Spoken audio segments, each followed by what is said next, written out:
malam ini dan 5 malam, 5 pertemuan, kita akan belajar ya surat-surat yang ditulis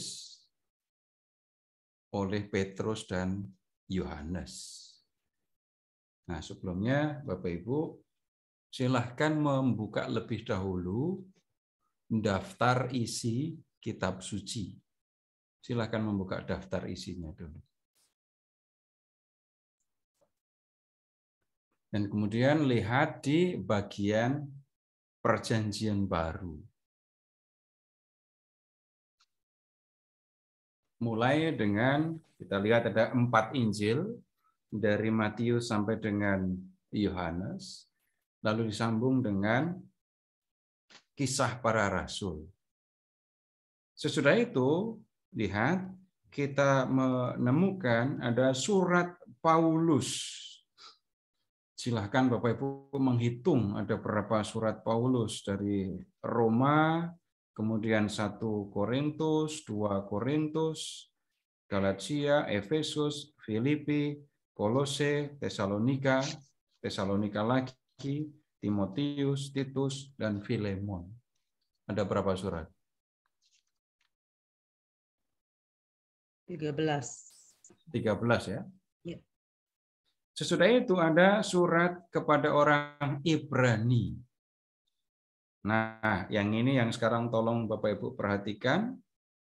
Berikutnya, ada surat Yakobus, lalu surat Petrus yang pertama atau 1 Petrus, lalu 2 Petrus, 1 Yohanes, 2 Yohanes, 3 Yohanes, dan kemudian ada surat Yudas. Terakhir kita lihat ada wahyu kepada Yohanes. Nah, Bapak Ibu, dari Roma sampai Filemon kita menemukan itu surat-surat Paulus. Kemudian dari Yakobus sampai dengan Yudas kita melihat apa yang dalam studi kitab suci disebut sebagai surat-surat Katolik. Kalau gereja-gereja lain tidak menyebutnya surat Katolik karena nggak mau pakai nama Katolik. Lalu surat-surat ini disebut surat-surat am. Artinya ya Katolik sama, tapi pakai kata lain. Nah, kemudian kita lihat ya, jadi yang termasuk surat-surat Katolik itu Yakobus, kemudian 1-2 Petrus, 1-2 Yohanes, 1-2-3 Yohanes, dan surat Yudas. Nah, yang akan kita pelajari, yang akan kita diskusikan itu adalah 1-2 Petrus, dan kemudian nanti ya 1-2-3 Yohanes. Tapi yang menjadi paling penting dari antara ketiga surat Yohanes itu adalah 1 Yohanes. Nah, kenapa kok disebut surat-surat Katolik? Bapak Ibu, begini, bandingkan dengan surat-surat Paulus ya. Bandingkan dengan surat-surat Paulus. Bapak Ibu, kalau memperhatikan nama surat-surat Paulus, Bapak Ibu akan menemukan singkatan surat Roma atau Roma begitu saja. 1 Korintus, 2 Korintus. Itu nama jemaat yang dituju. Timotius, Titus, itu juga nama orang yang dituju oleh surat. Tapi kalau surat-surat Katolik, perhatikan, nama surat disebut berdasarkan penulis, bukan penerima surat. Jadi ada perbedaan ya. Jadi surat-surat Katolik itu ditulis atau diberi nama menurut jemaat, menurut penulis, bukan menurut jemaat yang menerima. Dan ini menunjukkan lebih jelas lagi, surat Roma ya hanya untuk jemaat Roma. Surat Korintus ya hanya untuk orang Korintus khusus. Katolik itu kan artinya umum. Nah, Bapak Ibu sekarang coba silakan membuka surat Yakobus. Surat Yakobus. Hanya mau melihat surat ini ditujukan kepada siapa gitu.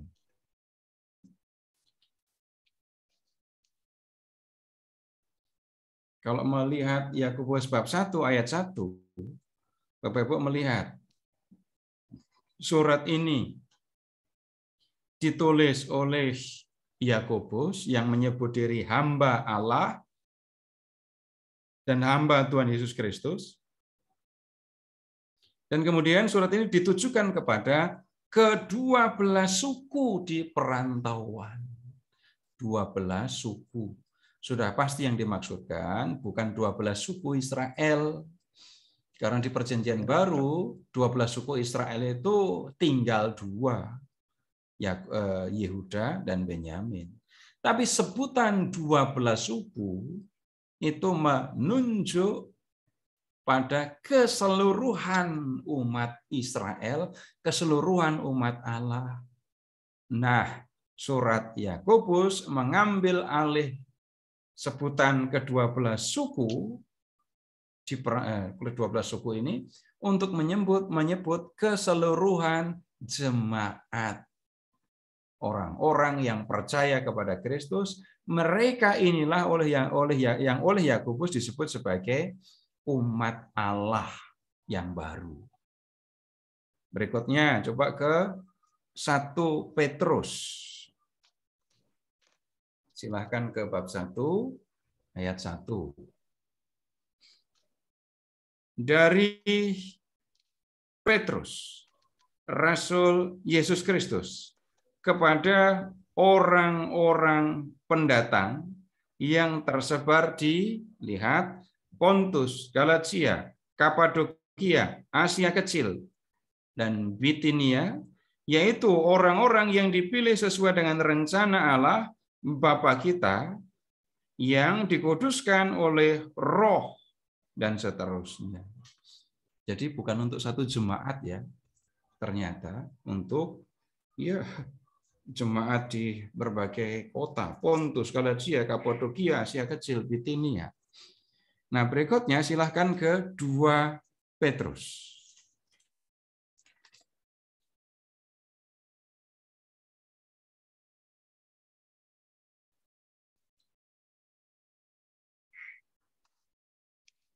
Lihat ke bab 1 ayat 1. Dari Simon Petrus, hamba dan Rasul Yesus Kristus. Dan ini penulisnya. Kepada mereka yang bersama-sama dengan kami memperoleh iman karena keadilan Allah dan juru selamat kita Yesus Kristus. Tidak disebut jemaat khusus.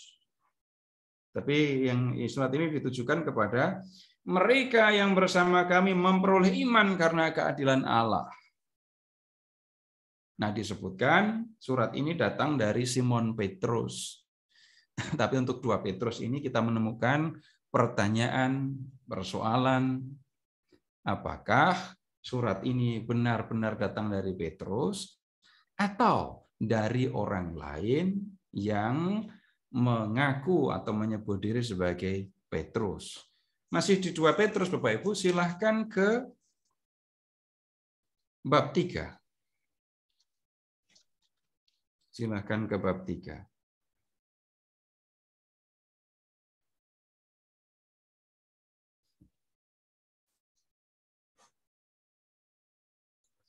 Ayat 1. Saudara-saudara yang kekasih, ini sudah surat yang kedua yang kutulis kepadamu.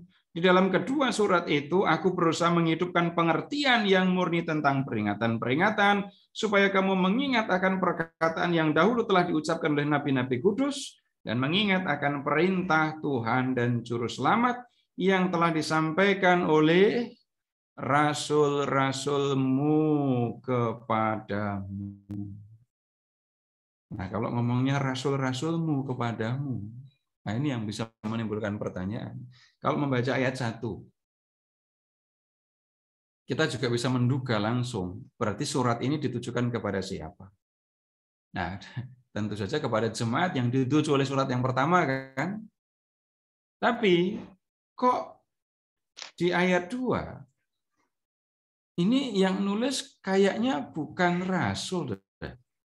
Karena dikatakan yang telah disampaikan oleh rasul-rasulmu kepadamu. Kalau yang nulis itu Petrus, nggak usah ngomong rasul-rasulmu kan. Nah, persoalan menjadi lebih jelas Bapak Ibu kalau kita melihat mulai dari ayat 14. Silahkan ke bab 3 ayat 14. Sebab itu, saudara-saudaraku yang kekasih, sambil menantikan semuanya ini, kamu harus berusaha supaya kamu kedapatan tak bercacat dan tak bernoda di hadapannya dalam perdamaian dengan Dia. Nah ini 15.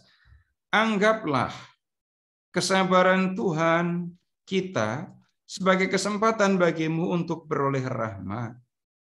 Seperti juga Paulus, saudara kita yang kekasih, telah menulis kepadamu menurut hikmat yang dikaruniakan kepadanya. 16. Hal itu dibuatnya dalam semua suratnya apabila ia berbicara tentang perkara-perkara ini. Dalam surat-suratnya itu ada hal-hal yang sukar difahami, sehingga orang-orang yang tidak memahaminya dan yang tidak teguh imannya memutarbalikkannya menjadi kebinasaan mereka sendiri, sama seperti juga mereka buat dengan tulisan-tulisan yang lain. Paham masalahnya? Petrus itu kan hidupnya ya harusnya sejaman dengan Paulus kan ya. Tapi kalau memperhatikan ayat 15 dan 16, ini surat-surat Paulus sudah beredar, perlu waktu kan? Sudah dimengerti secara keliru, sudah disalahgunakan, sudah diputarbalikkan. Berarti jelas dong, surat ini 1-2 Petrus ditulis cukup lama sesudah Paulus. Itu berarti juga cukup lama sesudah Petrus. Dengan kata lain, surat kedua Petrus ditulis oleh orang lain yang menggunakan nama Petrus. Bapak Ibu, dalam urusan kitab suci yang seperti ini bukan hal yang penting. Nggak usah dibingungkan. Kalau ini dibingungkan, Bapak Ibu harusnya lebih bingung dengan surat Ibrani. Karena siapa yang nulis surat Ibrani? Kalau Bapak Ibu ada yang tahu, berarti Bapak Ibu orang yang tidak biasa. Enggak ada keterangan tentang siapa yang nulis surat Ibrani, enggak ada. Dan enggak perlu kita bingungkan juga. Kita sudah menerima apa yang ada di dalam Alkitab ini sebagai kitab suci, memuat kebenaran mengenai Allah dan kehendaknya. Baik, lanjut ke 1 Yohanes. Di 1 Yohanes. Lihat ke bab 1 ayat 1. Apa yang telah ada sejak semula, yang telah kami dengar, yang telah kami lihat dengan mata kami, yang telah kami saksikan dan yang telah kami raba dengan tangan kami tentang firman hidup, itulah yang kami tuliskan kepada kamu. Kepada siapa tulisan ini ditujukan? Tidak disebut. Enggak ada keterangan tentang siapa yang menerima surat ini. Nah, kemudian sampai di bagian akhir pun kita tidak menemukan untuk siapa surat ini. Nah, berikutnya ke 2 Yohanes. Silahkan ke 2 Yohanes. dari penatua kepada ibu yang terpilih dan anak-anaknya yang benar-benar aku kasihi. Bukan aku saja yang mengasihi kamu, tetapi juga semua yang telah mengenal kebenaran. Ini surat ini ternyata ditulis untuk ibu yang terkasih. Apakah ini kenalan dari Yohanes? Bukan. Tetapi surat ini sudah menggambarkan jemaat itu seperti seorang ibu. Berikutnya lagi, silahkan ke 3 Yohanes. 3 Yohanes. Lihat ayat 1. Dari penatua kepada Gaius yang kekasih, yang kukasihi dalam kebenaran. Ini surat ini ditulis untuk Gaius. Beberapa tahun lalu, waktu saya diskusi tentang surat 3 Yohanes, pada rame karena waktu itu nama Gaius sangat terkenal. Tapi sekarang untung udah lewat, jadi nggak bingung. Minimal tahu nama Gaius itu datangnya dari sini. Nah, kalau surat Yudas, ayat 1. Dari Yudas, hamba Yesus Kristus dan saudara Yakobus kepada mereka yang terpanggil, yang dikasihi dalam Allah Bapa dan yang dipelihara untuk Yesus Kristus. Tidak untuk jemaat tertentu juga ini surat Yudas. Nah, Bapak Ibu, nanti kalau membaca surat Yudas, Bapak Ibu akan menemukan ada hal-hal yang senada, serupa dengan yang Bapak Ibu baca di 2 Petrus. Nah, sekali lagi, mengapa ini disebut surat umum, surat Katolik? Jawaban yang kita bisa temukan adalah surat-surat ini ditulis bukan untuk satu jemaat, tetapi untuk jemaat yang lebih luas, yang lebih umum. Atau kita bahkan bisa mengatakan untuk keseluruhan jemaat. 1-2 Petrus menyebut nama-nama jemaat di semenanjung Anatolia di Turki. Kemudian 1 Yohanes tidak menyebut jemaat mana yang dituju. Wah, ini lebih umum. 2 Yohanes untuk ibu yang terkasih dan anak-anaknya, menyebut gereja dan para anggotanya. Kemudian surat Yudas juga bicara kepada semua orang yang percaya kepada Kristus. Yang ditulis untuk orang tertentu hanya 3 Yohanes tadi ya. Jadi ini alasan kenapa disebut surat umum atau surat Katolik. Nah, begitu dulu Bapak Ibu. Ini untuk melihat secara keseluruhan surat-surat Katolik ini. Nah, sekarang kita akan lihat beberapa hal yang perlu kita pahami untuk membaca surat pertama Petrus.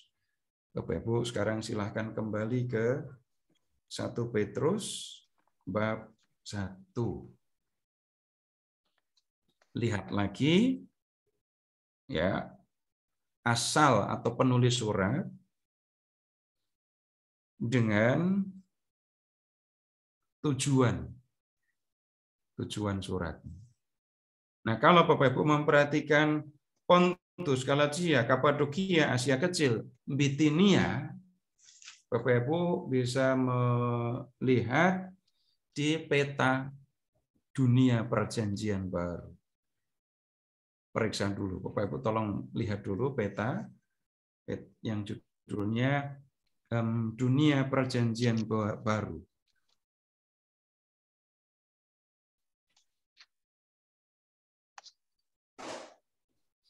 Silakan cari Pontus.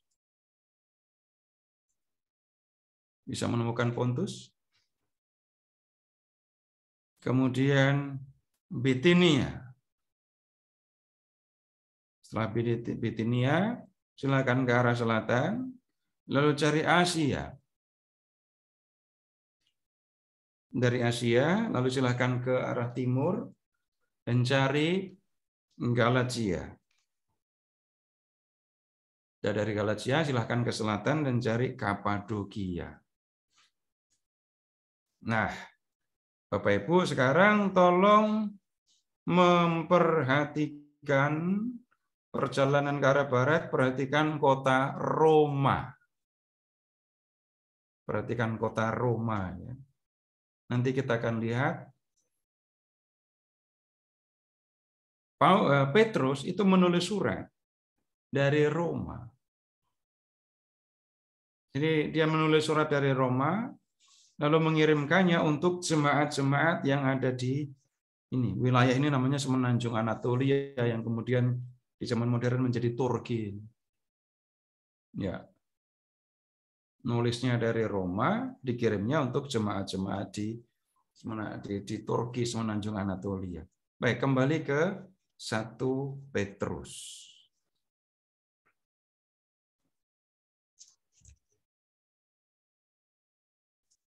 Di 1 Petrus ini sekarang kita beralih Bapak Ibu ke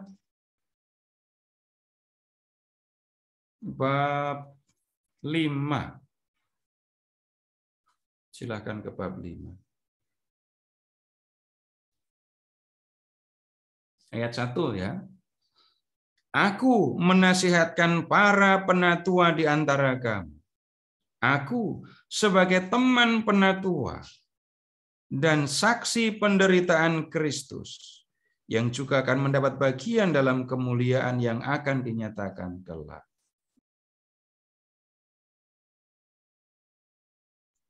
Nah, lihat, penulis menyebut diri sebagai saksi penderitaan Kristus. Apa itu saksi? Orang yang melihat langsung. Jadi dia orang yang melihat langsung tentang penderitaan Kristus dan lain-lainnya tentu saja ya. Nah, kemudian lihat penatua. Bapak Ibu membayangkan penatua itu apa? Sederhananya para pemimpin jemaat gitu ya. Jadi para rasul kan tidak memimpin semua jemaat. Tapi di jemaat-jemaat ada orang-orang yang ditunjuk, dipilih untuk menjadi pemimpin mereka. Itu para penatua. Dan kemudian Petrus, biarpun dia adalah saksi penderitaan Kristus, orang yang pernah berhidup bersama dengan Kristus, menempatkan diri sebagai teman penatua. Sama dengan para penatua yang bertugas untuk memimpin jemaat. Nah, kemudian silahkan ke ayat 12. Ayat 12. Dengan perantaraan Silvanus, yang kuanggap sebagai seorang saudara yang dapat dipercayai, aku menulis dengan singkat kepada kamu untuk menasihati dan meyakinkan kamu bahwa ini adalah kasih karunia yang benar-benar dari Allah. Berdirilah dengan teguh di dalamnya. Lihat ke ayat 12. Dengan perantaraan Silvanus, aku menulis. Jadi Petrus rupanya tidak menulis langsung dengan tangannya, tetapi dia mendiktekan, lalu yang menulis adalah Silvanus. Bapak Ibu lebih akrab dengan nama Silvanus atau Silas? Itu nama orang yang sama. Silvanus atau Silas. Ya, dia yang menulis. Nah, tujuan dari penulisan surat ini adalah untuk menasihati, untuk meyakinkan jemaat bahwa apa yang sudah mereka percaya tentang Yesus itu benar-benar dari Allah. Jadi tujuan surat ini begitu, meyakinkan jemaat yang kamu percaya sampai sekarang itu datang dari Allah. Nah, kemudian lihat ke ayat 13. Salam kepada kamu sekalian dari kawanmu yang terpilih yang di Babylon, dan juga dari Markus anakku. Oh, dari sini kita tahu Petrus nulis suratnya dari kota Babylon. Tapi Bapak Ibu, Babylon yang dimaksudkan itu bukan Babel yang ada menaranya itu. Nah, Babylon atau Babel di Perjanjian Baru itu seringkali digunakan untuk menjadi kata sindiran. Nah, begini saja, jawab sebagai orang Katolik. Petrus memberitakan Injil terakhir dan mati lalu dikubur di kota mana?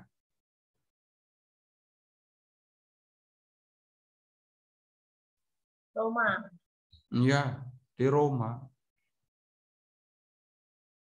Nah, pengetahuan tradisional ini sudah cukup untuk menjelaskan. Petrus memberitakan Injil sampai akhir hidupnya itu di Roma. Dia mati, dikubur di Roma.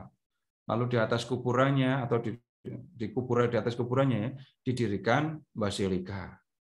Jelas kita menyebutnya Basilika Santo Petrus. Nah, Babylon itu adalah nama sindiran untuk kota Roma. Di kitab Wahyu, misalnya bab 17, Bapak Ibu akan menemukan di situ Babel runtuh, Babel hancur. Padahal yang dimaksudkan adalah Roma yang bertanggung jawab atas penganiayaan terhadap jemaat Kristiani akan runtuh. Tetapi mereka tidak langsung menyebutnya Roma gitu. Enggak, digunakan kata sindiran, Babel. Kenapa kok pakai kata Babel? Nah, Bapak Ibu silahkan mengingat yang gampang juga. Dalam Kejadian bab 11, orang Babel mau mendirikan kota dengan menara sampai ke langit. Nah, sombongnya Babel itulah yang diambil poinnya gitu ya, untuk menunjuk kota Roma yang nggak kalah sombong menurut kacamata para pengikut Yesus. Megah, angkuh, di kesempatan tertentu mereka bahkan menganiaya dan membunuh para anggota jemaat. Ilustrasi, Bapak Ibu silahkan mengingat film Quo Vadis. Nah, film tahun berapa itu? Ketika terjadi penganiayaan di Roma, Petrus mau melarikan diri, mau pergi meninggalkan Roma. Lalu ketika dia sudah sampai keluar kota, Tuhan Yesus menemui dia sambil pikul salib. Petrus nanya, Quo vadis Domine? Tuhan mau kemana? Itu yang kemudian jadi judul film. Nanti cari sendiri judul filmnya. Nah, ini film untuk menggambarkan ilustrasi bagaimana jemaat Kristiani di Roma berhadapan dengan penganiayaan itu. Nah, kemudian Petrus menyampaikan salam. Salam kepada kamu dari teman-teman di Roma ya. Terus ada juga salam dari Markus anakku. Ini bukan anak biologis Petrus. Markus yang dimaksudkan itu adalah Yohanes Markus. Ini orang Yerusalem. Waktu Petrus dan Yohanes keluar dari penjara, ini larinya atau langsung perginya ke rumah ibu dari Markus alias Yohanes Markus. Yohanes Markus itu adalah ponakan Barnabas yang menemani Barnabas dan Paulus dalam perjalanan misi yang pertama. Tapi kemudian dia pulang ke Yerusalem sebelum perjalanan misi selesai. Sehingga Paulus dan Barnabas melanjutkan perjalanan tanpa Markus. Di perjalanan misi yang kedua, Barnabas mau ngajak Markus. Paulus tidak setuju. Akibatnya Barnabas ngajak Markus, kemudian Paulus ngajak teman lain. Nah, di kemudian hari, rupanya Markus ini pergi ke Roma dan menjadi penerjemah Petrus. Petrus bicara pakai bahasa Aram, Markus menerjemahkannya ke dalam bahasa entah Yunani, entah Latin. Nah, kemudian karena sering mendengarkan Petrus berbicara, bahkan terus-menerus dengerin Petrus, Markus kemudian menulis Injil yang kemudian kita kenal sebagai Injil Markus. Jadi, Injil yang kita baca sebagai Injil Markus itu sumbernya adalah pengajaran Petrus. Makanya untuk hal-hal yang sebenarnya tabu atau sebenarnya nggak sopan gitu ya, oleh Petrus yang biasa saja. Kalau Bapak Ibu membaca Injil Lukas di Taman Getsemani, itu para rasul, 3 orang murid yang diminta menemani Yesus, itu dikatakan ngantuk, tertidur. Dan mereka dikatakan tertidur karena duka cita. Kenapa? Ya Lukas nggak enak lah ngomongin Petrus, Yakobus, Yohanes, rasul-rasul kok ngomongnya ya harus lebih baik lah, sopan. Tapi kalau Bapak Ibu membaca Markus, lain. Mata mereka sudah berat dan mereka tidak tahu apa yang harus mereka katakan. Kenapa? Ngantuk berat. Malam jam 6, jam 7 mereka makan jamuan Paskah lalu minum wine. Jam 12 malam bayangkan diajak sembahyang. Ngantuk berat kan? Nah, itu yang membuat Petrus memang nggak tahan. Dan kalau di Injil Markus dikatakan mata mereka sudah berat. Lukas nggak tega bilang begitu. Baik Bapak Ibu, ini ya hal-hal yang sedikit banyak perlu kita perhatikan ketika membaca surat pertama Petrus. Dan kemudian mau bertanya jawab dulu atau saya lanjut dulu? Lanjut dulu ya. Belum capek kan? Nah, sekarang coba kita lihat Bapak Ibu, suasana jemaat yang menerima surat. Bisa kelihatan? Bisa. Baik, sekarang Bapak Ibu misalnya begini, kita ke 1 Petrus bab 2.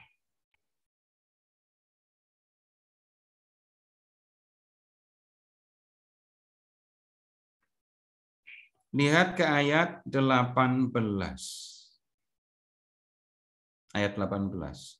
Bab 2 ayat 18. Hai kamu hamba-hamba, tunduklah dengan penuh ketakutan kepada Tuanmu, bukan saja kepada yang baik dan yang peramah, tetapi juga kepada yang bengis. Ketahuan kan? Di antara jemaat yang menerima surat, ada atau bahkan banyak budak. Lanjut. Sekarang ke bab 3. Ayat 1.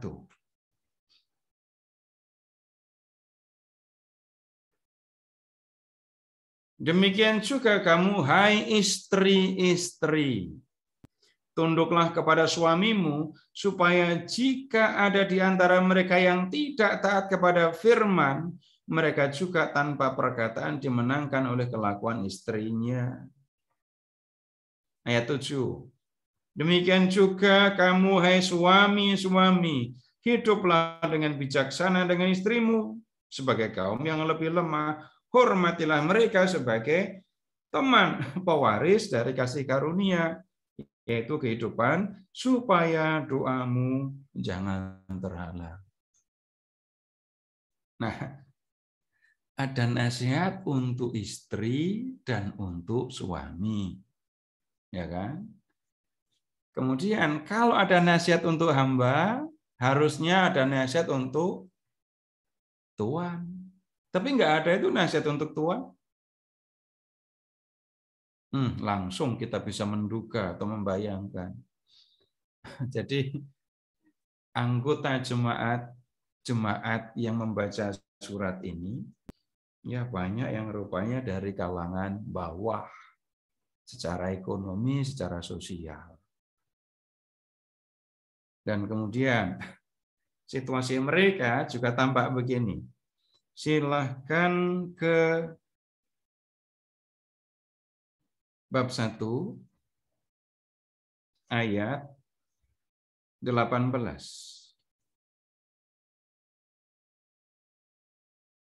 Sebab kamu tahu, 1:18, bahwa kamu telah ditebus dari cara hidupmu yang sia-sia, yang kamu warisi dari nenek moyangmu. Kamu ditebus dari cara hidup yang sia-sia, yang kamu warisi dari nenek moyangmu. Nah, dari sini kita bisa melihat Bapak Ibu, para anggota jemaat ini sebelum menjadi orang yang percaya pada Kristus, mereka adalah orang-orang yang hidup menurut cara hidup yang sia-sia. Apa itu? Ini pasti urusannya bukan dengan orang Yahudi, tapi orang-orang non-Yahudi. Dengan kata lain, yang disebut sebagai cara hidup yang sia-sia itu adalah penyembahan berhala. Latar belakangnya itu. Nah, kemudian kembali ke bab 2. Sekarang ke ayat 20. Sebab dapatkah disebut pujian jika kamu menderita pukulan karena kamu berbuat dosa? Tetapi jika kamu berbuat baik dan karena itu kamu harus menderita, maka itu adalah kasih karunia pada Allah. Sebab untuk itulah kamu dipanggil, karena Kristus pun telah menderita untuk kamu dan telah meninggalkan teladan bagimu supaya kamu mengikuti jejaknya. Ini bicara tentang penderitaan ya. Kemudian ke bab 4.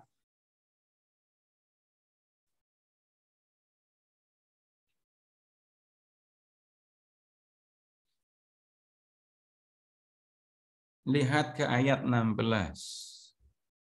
Tetapi jika ia menderita sebagai orang Kristen, maka janganlah ia malu, melainkan hendaklah ia memuliakan Allah dalam nama Kristus itu. 19. Karena itu baiklah juga mereka yang harus menderita karena kehendak Allah, menyerahkan jiwanya dengan selalu berbuat baik kepada penciptanya yang setia. Nah, beberapa ayat ini dapat membuat kita ambil kesimpulan kalau ya di kalangan jemaat ada orang-orang yang mengalami penderitaan, penganiayaan sebagai orang yang percaya kepada Kristus. Nah, kemudian kembali tentang tujuan surat. Kamu hidup kamu sulit, kamu menderita, tapi kamu sudah percaya kepada Yesus ya. Dan kepercayaanmu kepada Yesus ini tidak akan sia-sia. Kamu menderita, tidak ada masalah kamu menderita. Asal kamu mengingat penderitaanmu itu satu dengan penderitaan Kristus. Kamu menderita bukan kamu bersalah, tapi karena kamu hidup sebagai orang benar dan kamu menderita, itu artinya kamu hidup seperti Kristus. Dan haruslah kamu tetap berpegang kepada Kristus karena Kristus itu yang membawa keselamatan. Nah, kemudian Bapak Ibu sekarang Tolong ke bab 1 ayat 12. Bab 1 ayat 12. Kepada mereka telah dinyatakan bahwa mereka bukan melayani diri mereka sendiri, tetapi melayani kamu dengan segala sesuatu yang telah diberitakan sekarang kepada kamu dengan perantaraan mereka yang oleh Roh Kudus yang diutus dari surga menyampaikan berita Injil kepada kamu, yaitu hal-hal yang ingin diketahui oleh malaikat-malaikat. Lalu ke ayat 25, kalimat terakhir. Bab 1 ayat 25. Inilah firman yang disampaikan Injil kepada kamu. Tuh, kok ada Injil? Nah, Bapak Ibu ingat kembali, Injil dari kata Arab, Injilun. Injilun Arab dari Latin evangelium. Kata Latin evangelium dari kata Yunani eu angelion. Eu itu baik, angelion itu kabar. Nah, kabar. Yang menjadi penting Bapak Ibu, kabarnya itu isinya apa? Kata Injil seringkali disempitkan untuk hanya menunjuk 4 kitab pertama dalam Perjanjian Baru. Tetapi tunggu dulu, itu belum semua. Karena kalau orang berpikir Injil itu hanya 4 Injil, Bapak Ibu membaca Injil Matius atau Markus atau Lukas, bingung nanti kalau sudah menemukan Yesus memberitakan Injil. Jadi Injil yang dimaksudkan di sini bukan 4 kitab pertama Perjanjian Baru, tetapi kabar baik tentang Allah yang menyatakan diri dalam Kristus. Nah, malam ini kita akan mendiskusikan tentang Injil ini. Ya, karena ini yang menjadi hal utama, hal yang penting yang kita diskusikan dalam pertemuan-pertemuan di hari ini dan Senin-Senin berikutnya. Kabar baik. Nah, kabarnya itu isinya apa? Itu yang menjadi penting. Jangan sampai mengatakan waktu terima abu itu loh, bertobatlah dan percayalah kepada Injil. Jawab apa sih waktu itu? Ada jawabannya apa enggak? Amin gitu apa gimana enggak? Waktu terima abu itu loh. Enggak jawab deh, perasaan Pak. Enggak jawab, langsung lari aja. Amin. Amin. Jawab amin. Tapi Injil yang dimaksudkan itu apa? Nah, itu yang memang perlu klarifikasi. Jadi, kata Injil bisa menunjuk pada 4 kitab pertama dalam Perjanjian Baru. Tapi ingat, ini pemahaman yang lebih kemudian. Pemahaman awalnya adalah kabar baik yang disampaikan Allah melalui Yesus. Dan isi kabarnya itu apa? Nah, menurut Petrus, nanti kita akan lihat. Tapi sekarang silahkan kalau ada yang mau disampaikan. Silahkan Pak Eka. Baik, Bapak Ibu, silakan bagi yang memiliki pertanyaan langsung meng-unmute mic dan bertanya ke Pak Seto.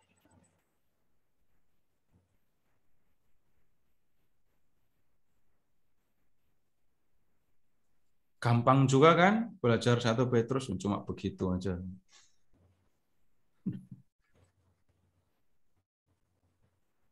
Enggak ketemu hal yang berat, enggak ketemu hal yang sulit. Jangan mengira saya menyembunyikan yang sulit-sulit loh ya. Enggak, saya enggak sembunyikan. Tetapi yang saya sampaikan kepada Bapak Ibu, boleh kalau mau cari di buku, terserah mau bahasa apa. Yang saya sampaikan ditemukan di sana apa enggak, Bapak Ibu silahkan periksa sendiri. Cuma cara saya ngomong ya kayak gini nih. Sepertinya belum ada ini, Pak. Ya udah kalau enggak ada, enggak apa-apa. Nggak apa-apa. Yang penting masih dengerin loh ya. Jangan sampai ini Zoom-nya di-on-kan tapi ditinggal pergi. Tahu-tahu tinggal Si dengerin, enggak, itu Pak. kan saya bercanda. Jangan sampai nanti giliran terakhir itu tinggal Pak Popo, Pak Eka, lalu ada teman-teman yang kok nggak bereaksi apa-apa gitu. Ya janganlah. Kita murid setia Pak Seto. Enggak lah Kak Seto. Enggak dong. Nah, ini kalau saya dengar-dengar suara gini nih yang menghibur saya sebenarnya. Jangan Ya, cuma itu. menghibur saja dong. Kenapa? Jangan cuma menghibur saja. Loh ya, saya mendengar suara begini udah senang daripada saya ngeliat layar hitam. Nah, Bapak Ibu lihat saya nggak lihat Bapak Ibu, hanya sebagian yang saya lihat. Melayani Ya, saya tokoh, bercandanya Pak begitu. Seto. Mas Seto boleh tanya? Ayo, Silakan. Boleh tanya enggak? silakan. Apakah Markus tadi yang jasadnya tersimpan di gereja Saint Markus di Venesia? Gimana, Bu? Apakah pengarang Injil Markus itu yang jasadnya, maksudnya makamnya ada di gereja Saint Markus di Venesia? Wah, itu yang saya nggak tahu, saya belum pernah ke sana. Ibu pernah ke sana dan keterangannya apa, Bu, di sana? Ya, saya berpikir Bapak itu Santo Markus yang menulis Injil waktu ke sana. Oh, nggak diskusi dengan yang jaga gereja di sana? Nggak sempet, penuh rame. Iya, minta maaf, Bu, saya belum tahu tentang itu.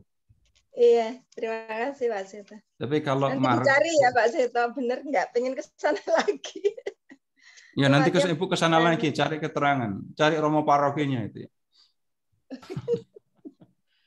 Nah, tentang Markus ini begini, Bapak Ibu, kalau di gereja Katolik, Paus pertama, pimpinan gereja Katolik pertama itu Petrus gitu kan.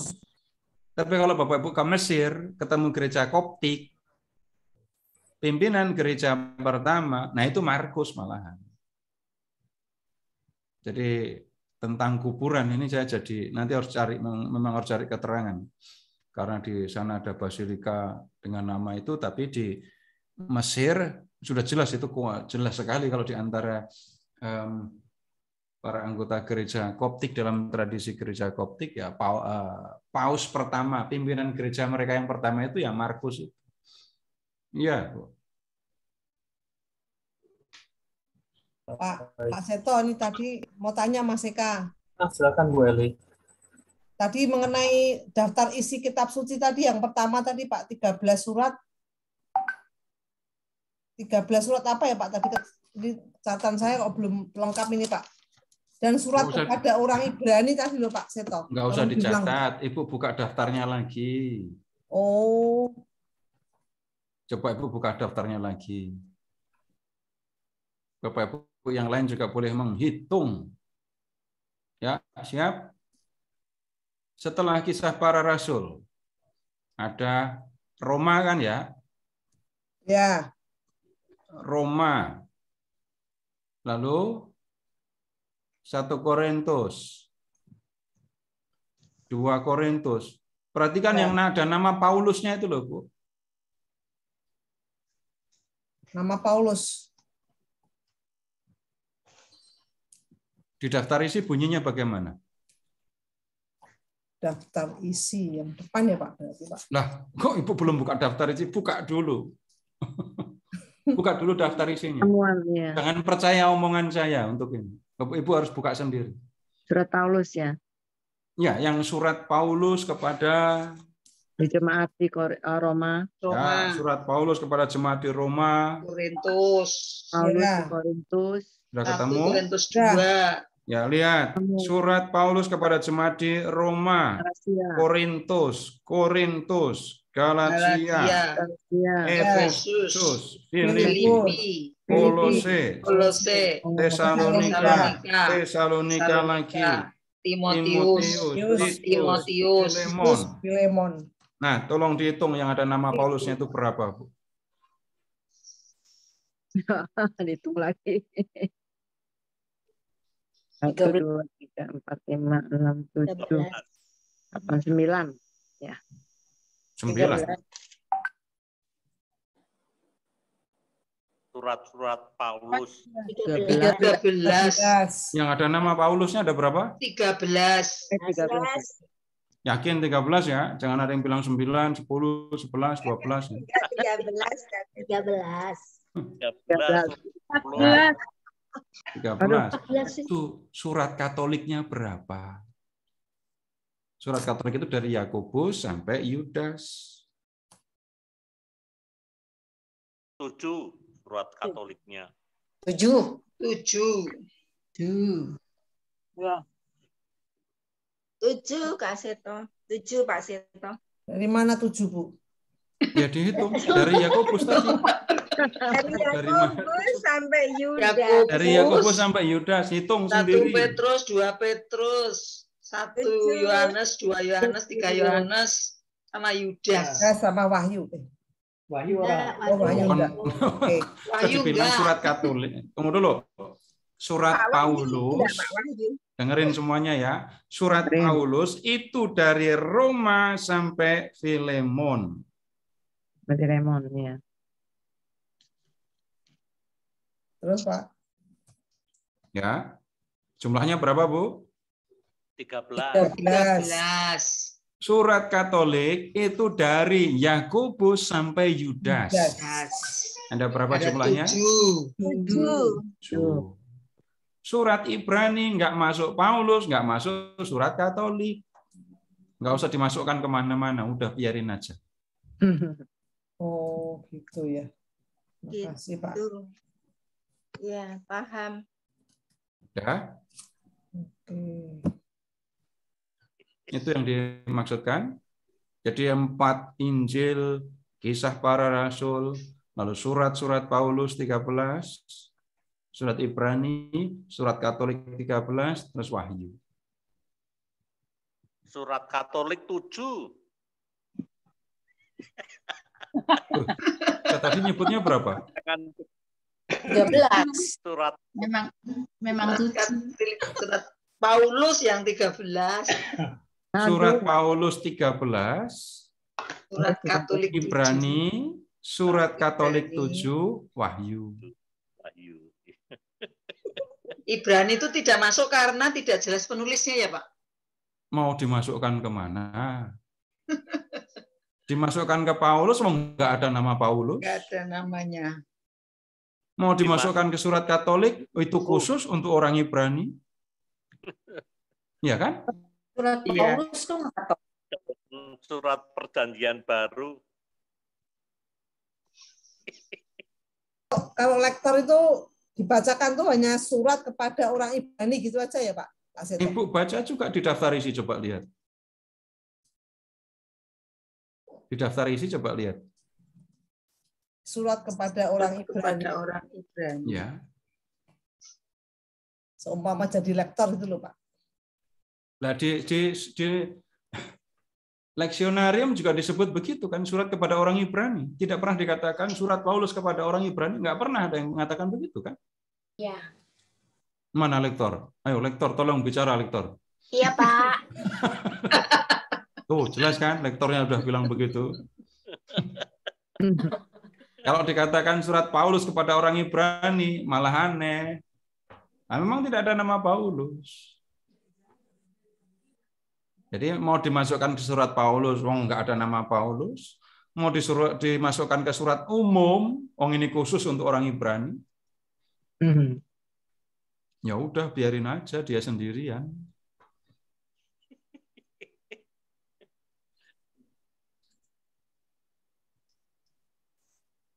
Ngapain lagi belajar kayak gini ya? Nah, kitabnya kita dari dulu kita pegang, masa kita nggak tahu? Kan aneh. Kitabnya kan kita pegang. Jadi kita punya kitab, lama sudah dibeli. Rugi kalau kita sampai nggak tahu kekayaan di dalamnya. Iya, puji Tuhan, Pak. Ada kesempatan. Karena begini, Bapak Ibu baca buku apa yang bisa mengubah hidup Bapak Ibu? Buku apa yang pernah Bapak Ibu baca lalu mengubah hidup Bapak Ibu? Sebutkan Novel. kalau ada. Margate. Oh. Novel. Hanya satu-satunya ya Injil ini toh, Pak. Loh, Kitab saya suci. tanya, Ibu sudah pernah baca buku apa? Lalu buku apa yang pernah mengubah hidup Ibu? Pertanyaannya begitu. Buku rekening. Ada. Buku rekening. Buku rekening. Dari senang jadi sedih atau sedih jadi senang? Jadi sedih. Mulu. Yang lain baca novel. Baca novel pengaruhnya seberapa untuk hidup kita? Ada novel yang bagus yang menyentuh hati. Tertentu aja itu tapi. Bukan, saya tidak mengatakan senang membacanya ya, mempengaruhi, mengubah hidup. Pengaruhi. Mengubah perilaku maksudnya. Mengubah perilaku. Iya. Itu siapa Pak Bu yang dibaca Bu? Margate. Margate. Oh, yang Iya. judulnya apa Bu? Ya, Horor. sebagai seorang dokter dia benar-benar Cerita horor itu ya, Margaret itu. Margate kok horor. Yang horor. Yang awal-awal kan sebagai dokter bagus. Agatha Christie malah. Yang lain lagi mungkin Bukan akan luar. mengatakan bukan buku novel tapi buku motivasi. Dale Carnegie misalnya ya. Bisa Nggak mempengaruhi mengubah perilaku bisa. Pertanyaan Adnan Krishna berikutnya. dulu pernah Pak saya. Kenapa? Adnan Krishna itu pernah membaca saya. Iya. Terus Tapi perubahannya untuk dilarang, Ibu apa? malah ya hanya sedikit tentang apa ya itu, tentang inner beauty ya Pak. Tapi hanya untuk anu aja Pak. Untuk apa? Iseng-iseng. Bu, kalau putih itu penelitian dari Amerika, kalau banyak doa itu jadi cantik loh Bu katanya.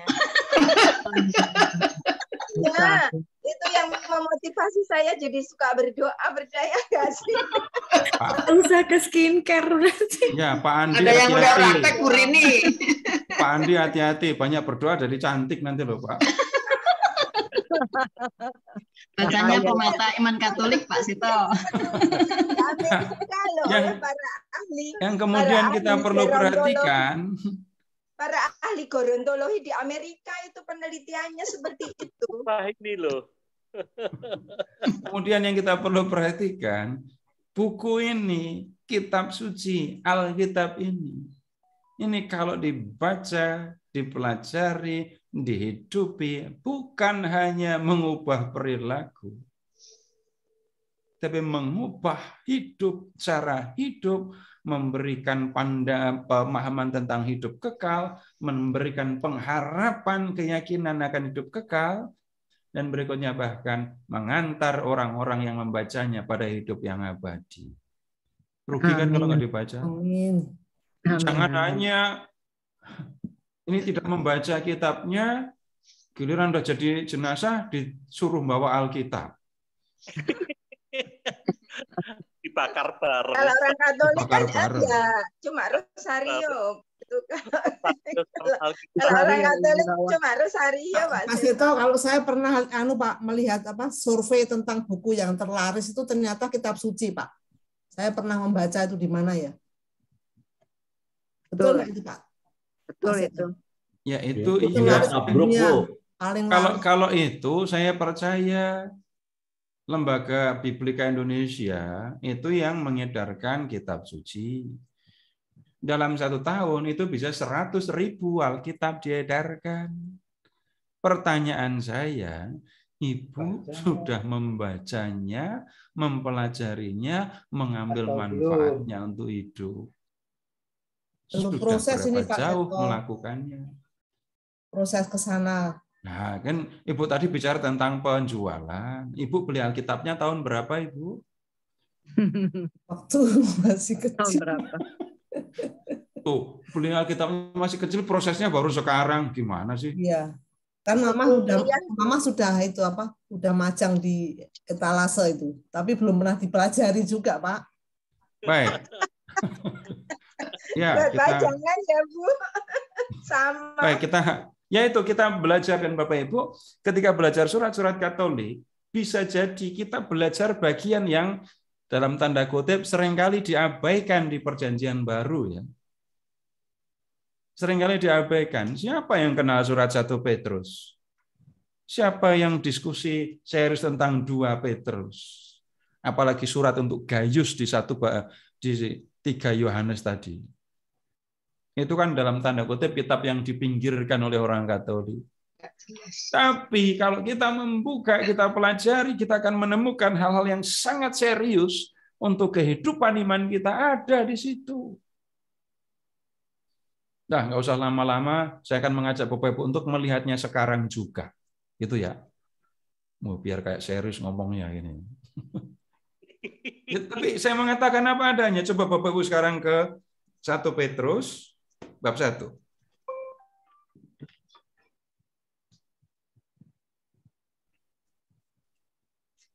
Mulai dari ayat 3.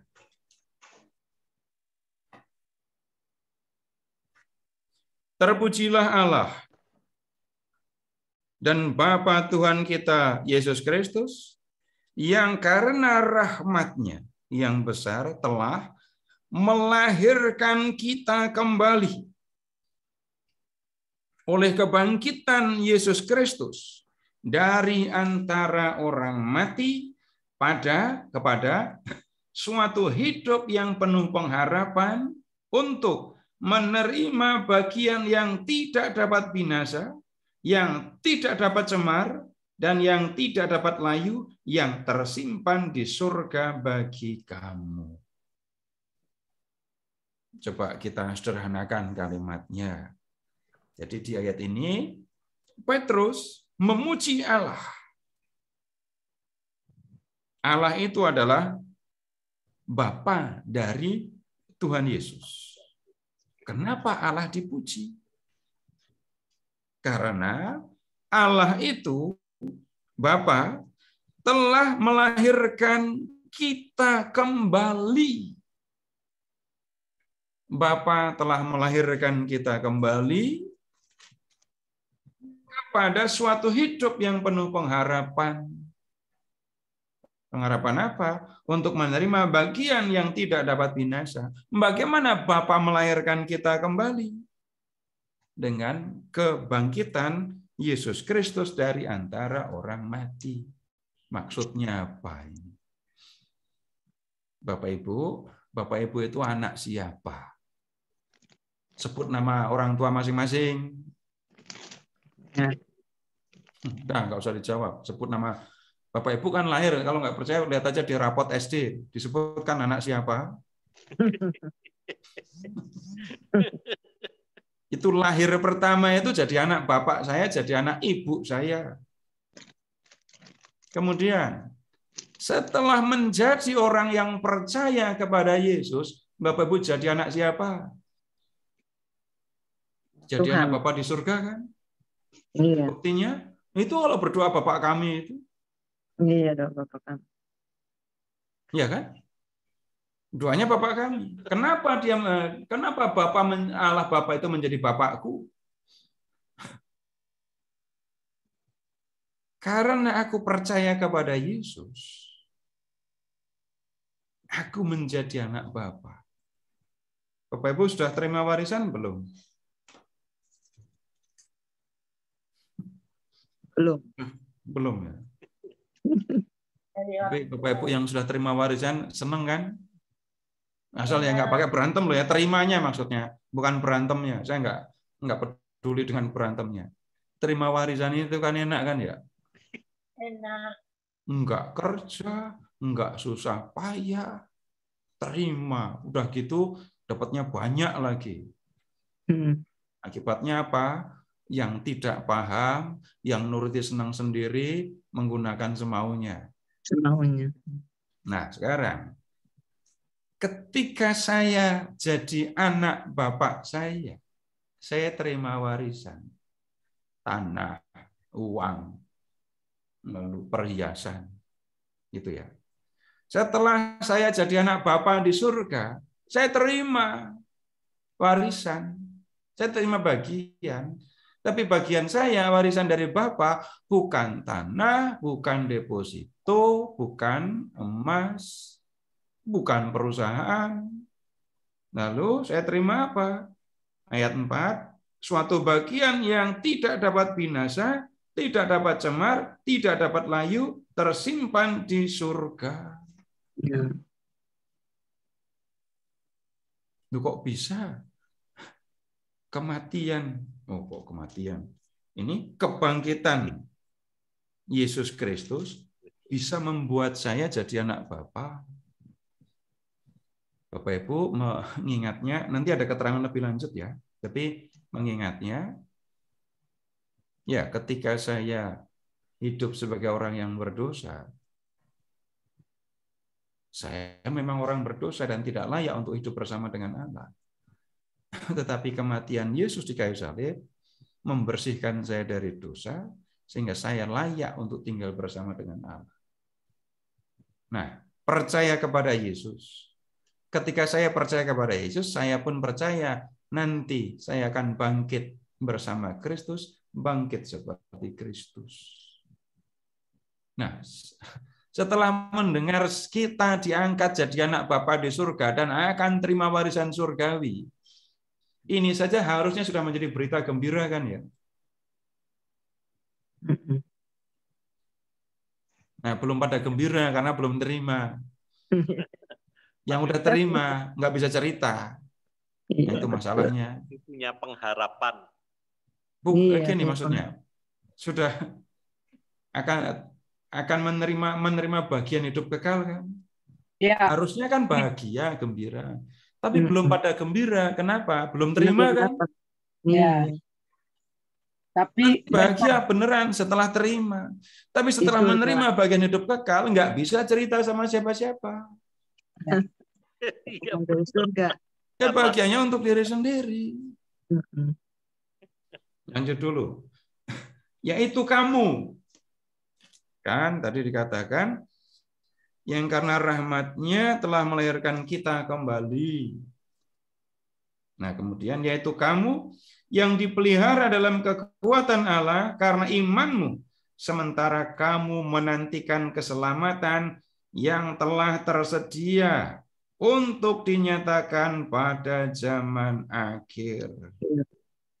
Nah, lihat itu, bagian yang tidak dapat binasa itu sama dengan keselamatan yang telah tersedia. Selama kita belum menerima keselamatan itu, kita dipelihara dalam kekuatan Allah karena kita percaya kepada Kristus.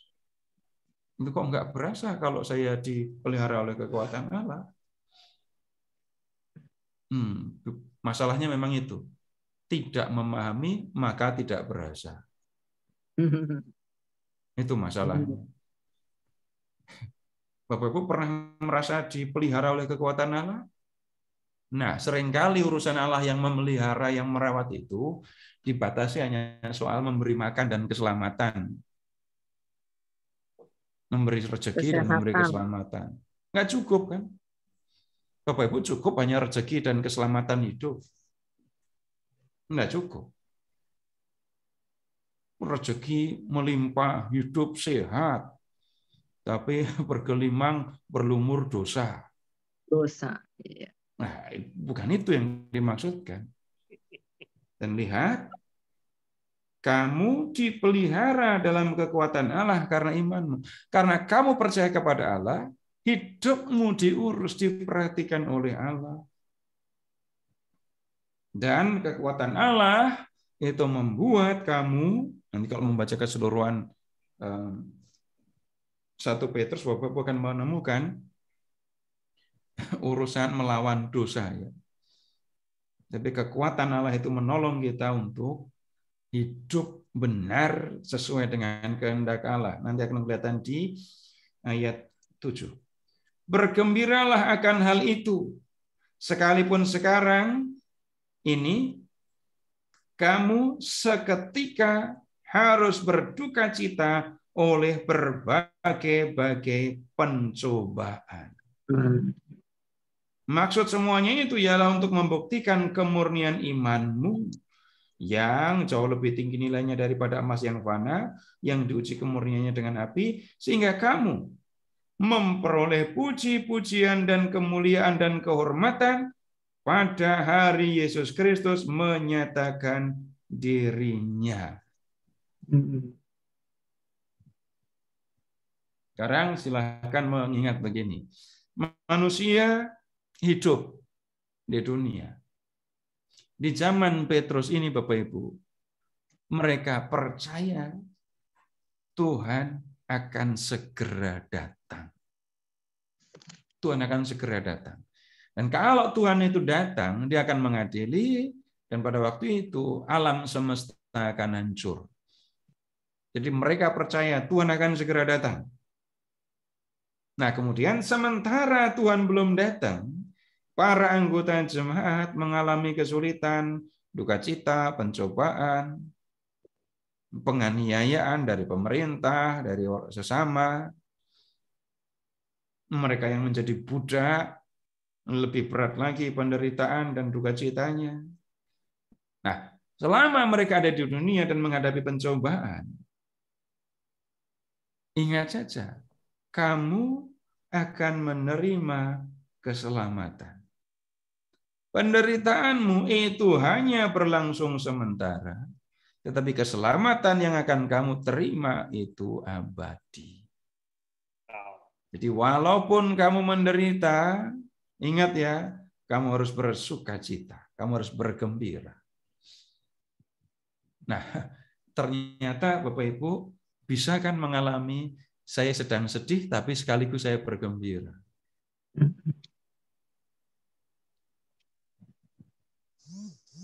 Memang Bapak Ibu sekarang itu nggak punya masalah, sekarang ini.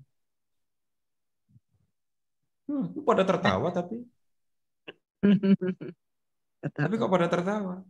Nah, apa yang membuat sedih, apa yang membuat kita gembira? Nah, tidak segala sesuatu membuat kita sedih, tidak segala sesuatu membuat kita gembira. Nah, jemaat menghadapi macam-macam kesulitan ya, tapi mereka harus ingat, ada alasan bagi mereka untuk gembira. Apa itu? Kamu anak Bapa. Kamu akan menerima warisan surgawi. Penderitaanmu sebentar kalau dibandingkan dan dengan keselamatan yang abadi itu. Nah, kalau selama hidup di dunia, anggota jemaat ini harus berhadapan dengan duka cita, pencobaan. Ini Petrus menjelaskan di ayat 7. Maksudnya itu untuk membuktikan kemurnian imanmu. Kalau Allah melakukan semua yang kamu inginkan, dan keadaan yang kamu hadapi itu sama dengan yang kamu inginkan, belum ketahuan kamu percaya kepada Tuhan atau tidak. Maka Petrus mengatakan, kalau situasi penderitaan, duka cita itu kamu hadapi, perhatikan. Itu untuk membuktikan kalau memang kamu percaya kepada Kristus. Penderitaan, kesulitan tidak membuat kamu jauh, apalagi meninggalkan Kristus. Dan di situ juga jemaat sebenarnya diingatkan, itu kesempatan bagi kamu untuk membuktikan kepada Kristus bahwa memang kamu setia kepadanya. Dan kalau memang terbukti kamu setia kepada Kristus di dunia, sudah nggak usah khawatir. Kamu memperoleh warisan yang abadi itu. 8. Sekalipun kamu belum pernah melihat dia, namun kamu mengasihinya. Kamu percaya kepada dia, sekalipun kamu sekarang tidak melihatnya. Kamu bergembira karena sukacita yang mulia dan yang tidak terkatakan, karena kamu telah mencapai tujuan iman, yaitu keselamatan jiwamu. Nah, Bapak Ibu, saya sendiri termasuk yang banyak ngomong tentang pikirkan, jangan hanya raga, tapi juga jiwa. Raga itu sementara, jiwa akan abadi. Keselamatan jiwa bergantung pada yang dilakukan manusia selama hidup di dunia, ketika jiwa masih bersatu dengan raga.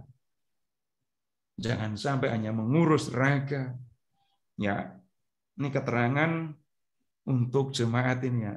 Kamu itu belum pernah ya ketemu dengan Yesus. Tapi kamu mengasihi Dia. Kamu percaya kepada berita tentang Yesus. Dan kemudian kamu menikmati, mengalami Kristus hadir dalam dirimu bersama dengan kamu. Kamu hanya bisa merasakan, tidak bisa melihat. Dan lihat, kamu percaya kepada Kristus. Dan dengan kepercayaan itu, sebenarnya kamu sudah mencapai apa yang sebenarnya dituju oleh setiap orang, keselamatan jiwa. Nah, kemudian keselamatan itulah yang diselidiki dan diteliti oleh nabi-nabi yang telah bernubuat tentang kasih karunia yang diuntukkan bagimu. Dan mereka meneliti saat yang mana dan yang bagaimana yang dimaksudkan oleh Roh Kristus yang ada di dalam mereka, yaitu roh yang sebelumnya memberi kesaksian tentang segala penderitaan yang akan menimpa Kristus dan tentang segala kemuliaan yang menyusul sesudah itu.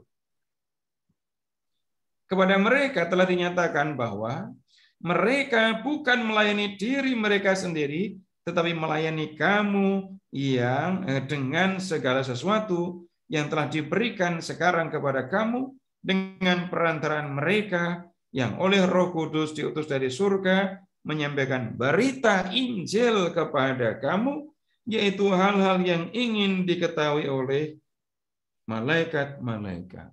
Pusing ya dengarnya ya.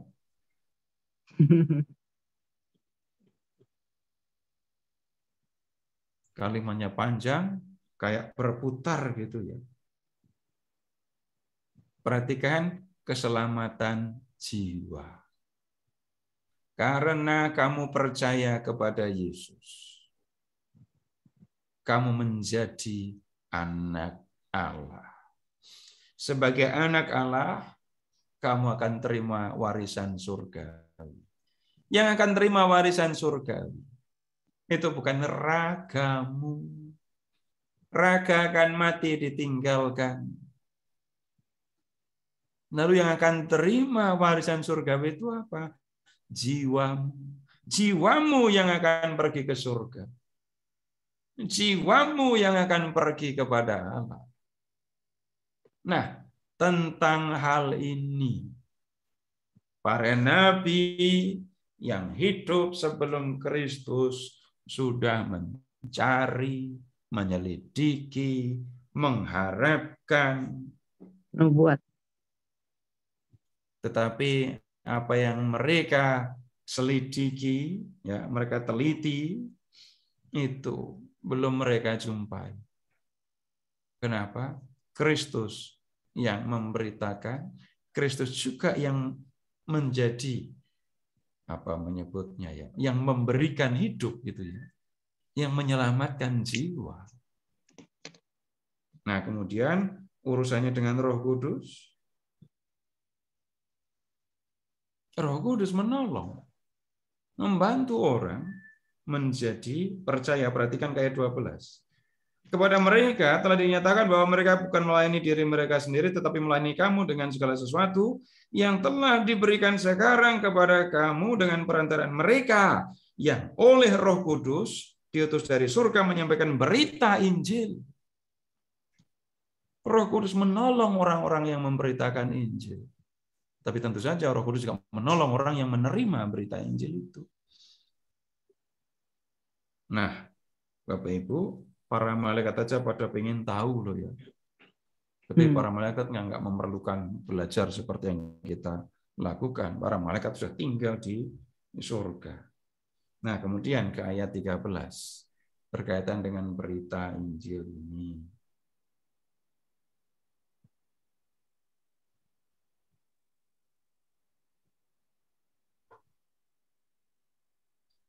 Sebab itu, siapkanlah akal budimu, waspadalah, dan letakkanlah pengharapanmu seluruhnya atas kasih karunia yang dianugerahkan kepadamu pada waktu penyataan Yesus Kristus.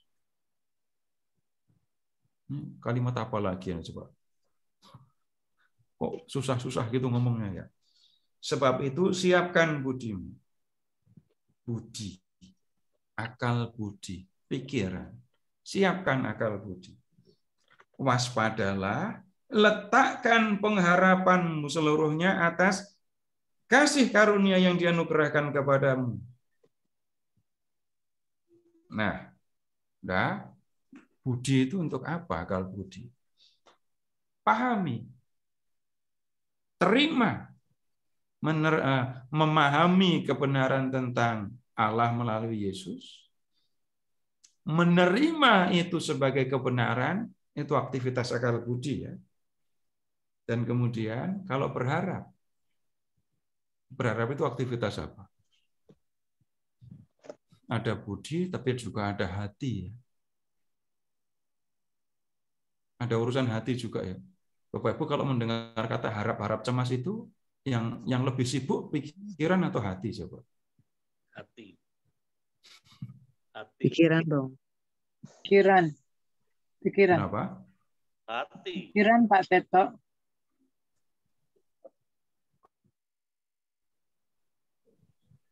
Pikiranku gelisah gitu. Saya Hati. berharap. Lebih banyak hati. Lebih banyak hati. Pikiran aktif ya. Tetapi hati juga aktif. Nah, percaya itu melibatkan pikiran, melibatkan hati. Menaruh pengharapan pada karunia Allah juga melibatkan pengharapan dan hati. Seringkali kalau hati cemas diatasi dengan berpikir kan. Malah begitu. Pikiran diajak berpikir logis supaya menggelisahkan itu ternyata ya tidak terlalu menggelisahkan dan seterusnya. Letakkan pengharapanmu atas karunia yang dianugerahkan kepadamu. Gimana jiwa, nasib keselamatan jiwa jemaat itu? Kamu gelisah, besok kalau mati akan bagaimana? Petrus mengatakan, serahkan kepada Tuhan. Letakkan pengharapanmu pada kasih karunia. Yang menjadi penting sekarang adalah ayat 14. Hiduplah sebagai anak-anak yang taat. Jangan turuti hawa nafsu yang menguasai kamu pada waktu kebodohanmu, tetapi hendaklah kamu menjadi kudus di dalam seluruh hidupmu, sama seperti Dia yang kudus, yang telah memanggil kamu. Sebab ada tertulis, kuduslah kamu, sebab Aku kudus. Nah, sekarang silakan Bapak Ibu perhatikan kembali ke ayat 14. Anak-anak Bapa kan ya, anggota jemaat itu sudah dikatakan kamu anak-anak Bapa. Sebagai anak-anak Bapa, hiduplah sebagai anak yang taat. Ikuti apa yang dikehendaki oleh Bapa, sebagaimana telah diajarkan oleh Yesus. Terus, jangan kamu menuruti hawa nafsu yang dulu menguasai kamu ketika kamu menjadi orang-orang yang menyembah berhala sebelum kamu hidup sebagai pengikut Yesus. Nah, sekedar ilustrasi Bapak Ibu, hidup dalam penyembahan berhala, apa urusannya dengan nafsu? Apa urusannya dengan hawa nafsu? Nah, begini saja. Ini saya pilih, mungkin sering mendengar Bapak Ibu, karena ini gampang, maka saya ambil. Bapak Ibu silahkan mengingat dewa anggur. Namanya Dionysius. Kalau di Roma, Bacchus. Coba kalau orang beribadah kepada dewa anggur, merayakan pesta dewa anggur, aktivitasnya ngapain? Ya pasti minum. Bukan. Mabuk-mabukan atau mabuk beneran, Mbak? Iya, mabuk beneran. Mabuk minum anggur dalam kelimpahan. Udah ada pesta pora. Cuman minum doang, mabuk doang. Akan ada kegiatan sampingan kan? Ada. Dansa. Kalau masih bingung udah nonton lagi film Caligula. Enggak mau. Enggak mau. Ya udah. Film porno. Saya juga cuma dengar, saya juga belum pernah nonton. Oh. Iya, saya dengar. Saya belum tahu. Saya nggak pernah nonton, tapi resensi film kan ada di mana-mana. Jadi, ya Bapak Ibu, itu ya sebenarnya bukan soal pornografinya, tapi kehidupan di Romawi zaman kuno dekat dengan soal-soal seperti itu. Kalau nggak percaya, sekarang Bapak Ibu, pesta seks itu namanya apa? Bahasa Inggrisnya?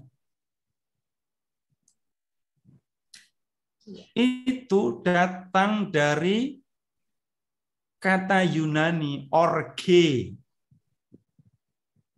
Sudah dari dulu ada yang seperti itu. Jadi bukan sesuatu yang baru, itu kuno sekali. Bapak Ibu yang pernah pergi ke Efesus, silahkan lihat di sebelah kanan itu perpustakaan, tinggal puingnya ya. Di sebelah kirinya lokalisasi. Perhatikan di situ ada tapak kaki di batu. Kalau kaki seorang laki-laki sudah memenuhi panjangnya, jadi telapak kaki panjangnya sudah seperti yang di batu itu, boleh masuk ke lokalisasi. Nah, kehidupan penyembahan berhala di zaman kuno ya begitu. Surat kepada jemaat di Roma lebih jelas lagi membuka hal seperti itu. Malah disebut laki-laki dengan laki-laki, sudah jelas disebut di situ. Nah, ini semua Bapak Ibu hanya untuk menunjukkan ketika jemaat itu hidup dalam penyembahan berhala, kehidupan moral mereka berantakan, kacau. Tapi kemudian lihat, hendaklah sekarang kamu menjadi kudus dalam seluruh hidupmu, sama seperti Dia yang kudus, yang telah memanggil kamu. Sebab ada tertulis, kuduslah kamu sebab aku kudus. Imamat 19 ayat 2. Jadi, kamu dulu menyembah berhala, hidup menurut hawa nafsu. Kamu sekarang sudah menjadi pengikut Yesus, percaya kepada Kristus, sekarang kamu menjadi anak Allah, maka perhatikan perilakumu. Allah itu kudus, maka perilakumu, hidupmu harus kudus juga. Nah, kemudian lanjut, dan jika kamu menyebutnya Bapa, yaitu Dia yang tanpa memandang muka menghakimi semua orang menurut perbuatannya, maka hendaklah kamu hidup dalam ketakutan selama kamu menumpang di dunia ini. Sebab kamu tahu bahwa kamu telah ditebus dari cara hidupmu yang sia-sia, yang kamu warisi dari nenek moyangmu itu, bukan dengan barang yang fana, bukan pula dengan emas dan perak, melainkan dengan darah yang mahal, yaitu darah Kristus, yang sama seperti darah anak domba yang tak bernoda dan tak bercacat. Ia telah dipilih sebelum dunia dijadikan, tetapi karena kamu baru menyatakan dirinya pada zaman akhir. Oleh Dialah kamu percaya kepada Allah yang telah membangkitkan Dia dari antara orang mati dan yang telah memuliakannya sehingga imanmu dan pengharapanmu tertuju kepada Allah. Baik, kita lihat lagi sedikit demi sedikit. urusan anak bapak lagi. Ayat 17. Jika kamu menyebutnya Bapa, siapa Bapa itu? Yang tanpa memandang muka menghakimi semua orang menurut perbuatannya, maka hendaklah kamu hidup dalam ketakutan selama kamu menumpang di dunia ini. Masih sulit kalimatnya. Kita cari kalimat pokoknya ya. Jika kamu menyebutnya Bapa, maka hendaklah kamu hidup dalam ketakutan selama kamu menumpang di dunia ini. Hidup di dunia itu cuma menumpang. Menumpang itu nggak pernah lama kan ya. Kalau menumpang tapi lama, itu namanya bukan numpang, ngontrak apa kos. Numpang itu ya cuma sebentar terus pergi. Ini sama dengan peribahasa Jawa, hidup itu cuma mampir minum. Mampir ngombe. Tapi jangan kemudian digeser. Hidup itu cuma mampir minum kan. Nah, terus pada minum-minum alkohol. Nah, itu sudah melesetnya udah terlalu jauh itu ya. Nah, hidup di dunia ini hanya sebentar. Sementara. Istilahnya kamu hanya menumpang di dunia ini. Kalau kamu memang menyebut Allah itu sebagai Bapa, maka kamu harus hidup dalam ketakutan. Ketakutan yang mana? Bapak Ibu kenal berapa jenis rasa takut coba? Takut virus sama takut nggak punya duit itu sama atau beda? Sama saja, nggak mungkin. Beda. Kalau tiba-tiba Bapak Ibu ini di kursus kitab suci di ruangan di paroki Blok B itu mau kedatangan Romo Kardinal. Itu ada takutnya apa enggak? Oh, panitia pesertanya sih senang-senang aja, panitianya yang ada takutnya, Mas. TPH-nya yang takut. TPH-nya. Panitianya. Ngomongin kursus kitab sucinya, panitianya yang akan. Ini ada apa? Ada rasa takut yang disertai hormat. Ada rasa takut karena hormat. Ini beda dengan takut hantu. Beda dengan takut debt collector atau takut apa lagi. Tapi yang dimaksudkan di sini adalah takut kepada Allah karena hormat kepada Allah. Tapi tunggu dulu, banyak orang yang percaya kepada Allah itu enggak takut itu sama Allah, lebih takut sama iblis. Lebih takut sama setan daripada takut kepada Allah. Kadang-kadang begitu bisa terjadi loh. Tapi sekali lagi Petrus mengingatkan, kamu menyebut Allah itu Bapa. Dan kamu tahu kan ya, Bapa itu yang akan menentukan apakah kamu layak untuk tinggal bersama dengan Dia di surga atau tidak. Dan yang menjadi ukuran dalam menentukan apa? Perbuatanmu selama di dunia. Karena itu kalau kamu tahu itu, maka selama di dunia, jemaat, perhatikan cara hidupmu. Tunjukkan kalau kamu memang hormat kepada Allah. Dan hormat kepada Allah ditunjukkan bukan dengan sikap hormat, tetapi dengan perilaku yang menunjukkan bahwa saya menghormati Allah. Oh, begini saja untuk ilustrasi lagi ya. Bapak Ibu waktu kecil pernah dipuji enggak oleh orang lain? Ini anak siapa gitu kok pinter banget. TK pernah. Kalau diomongin yang sebaliknya, ini anak siapa sih? Kok bodoh banget. Jadi lihat Bapak Ibu, waktu kecil kita pernah mengalami pujian atau celaan gitu ya. Tapi ingat yang pujian dulu, ingat yang pujian saja.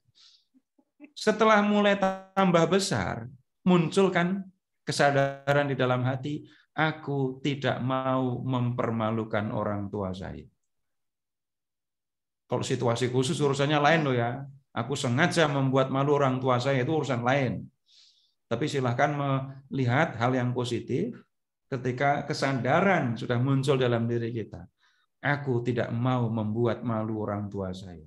Orang tua saya lihat saya atau enggak, udah enggak peduli saya. Tapi hormat saya kepada orang tua saya, tidak malu tidak mau membuat mereka malu, membuat saya hati-hati di dalam bertindak. Nah, silakan menggunakan pemahaman ini. Kalau jemaat memang memandang Allah sebagai Bapa, menghormatinya, maka dalam perilaku mereka selama hidup di dunia dan tidak akan membuat Allah sedih. Nah, kemudian ini Bapak Ibu kalau membaca 9 ayat 18 pada nyanyi kan ya. Bapak Ibu sebenarnya hafal ayat ini kan. Cuman hafalnya bukan dari membaca teks tapi dari lagu. Enggak ada soal.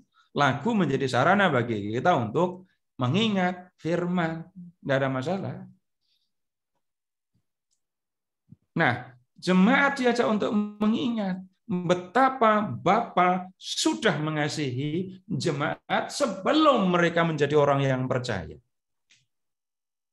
Kamu ditebus. Nah, perhatikan kata ditebus, menebus. Bapak, Ibu pernah jadi penebus belum? Waktu mengatasi masalah tanpa masalah, menebus. Waktu ada anggota keluarga yang sakit, ke apotek, menebus. Begitu kan ya? Iya, kok nebus resep atau nebus obat itu? Nebus obat. Nebus gade, Pak. Pernah, Pak. Oh, nebus gade. Berarti Ibu pernah jadi penebus ya, Bu. Nah, dalam dunia modern kata menebus digunakan untuk menebus obat, menebus gadaian, barang gadaian. Di zaman kuno ada yang lain lagi. Menebus orang yang sudah menjual diri jadi budak. Jadi misalnya begini, ada seorang yang punya saudara. Saudaranya terlilit hutang sehingga dia harus menjual diri dan keluarganya jadi budak. Nah, orang terdekat punya kewajiban tanggung jawab untuk membeli saudaranya itu sehingga saudaranya itu menjadi orang yang merdeka, nggak jadi budak lagi.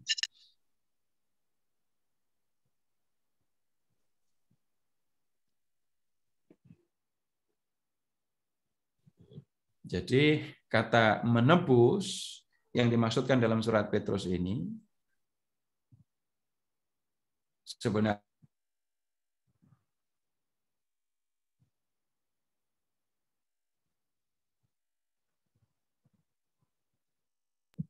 Suaranya hilang ya Pak Seto. Yang lain gimana? Pak Setonya juga kepental kayaknya. Ya? Hilang. Suaranya hilang. Iya, freeze. Sekarang udah muncul lagi? Oke. Sudah. Oke, Pak. Ya. Jadi dalam perjanjian baru khususnya di surat Petrus ini kata menebus diambil dari dunia perbudakan. Menebus berarti membeli seseorang yang sudah menjadi budak supaya dia menjadi orang merdeka.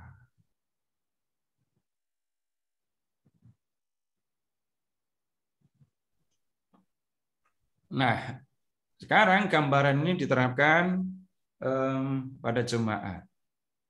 Jemaat itu orang berdosa.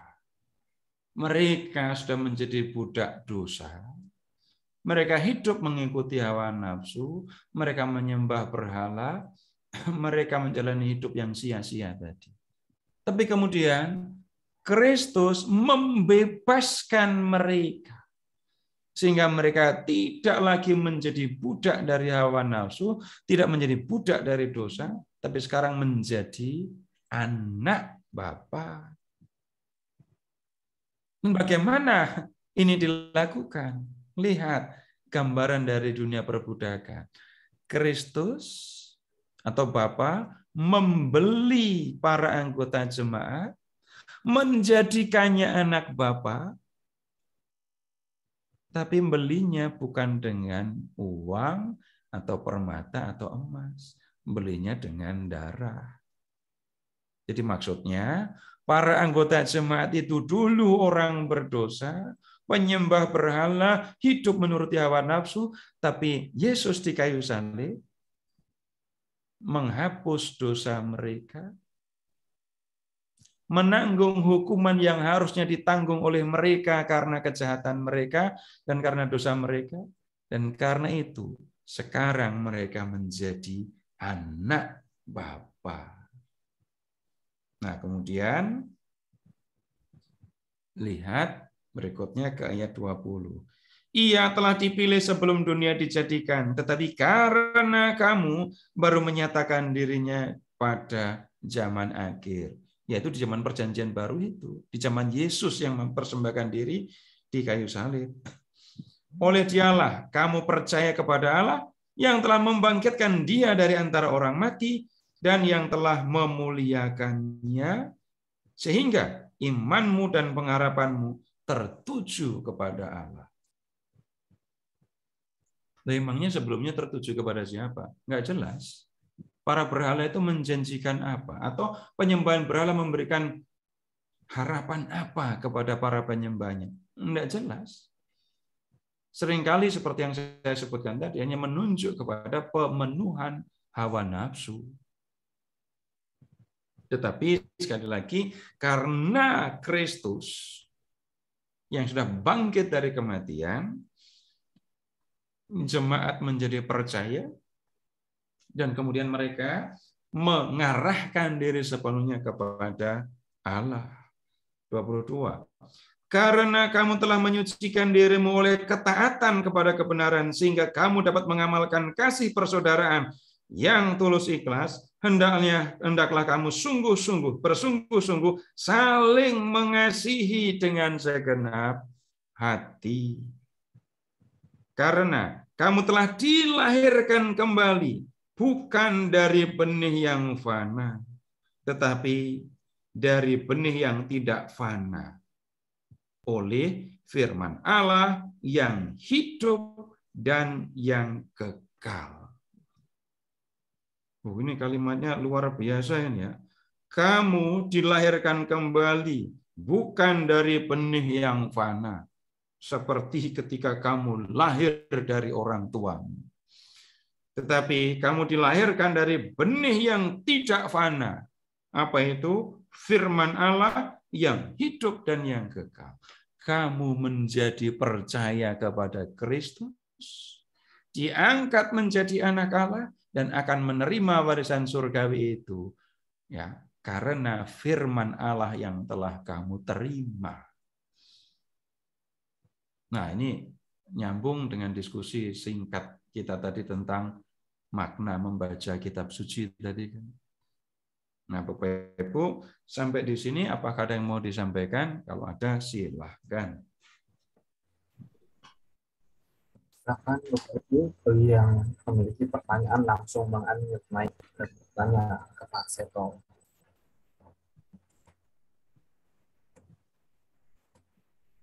Pak Seto, tanya Pak Seto.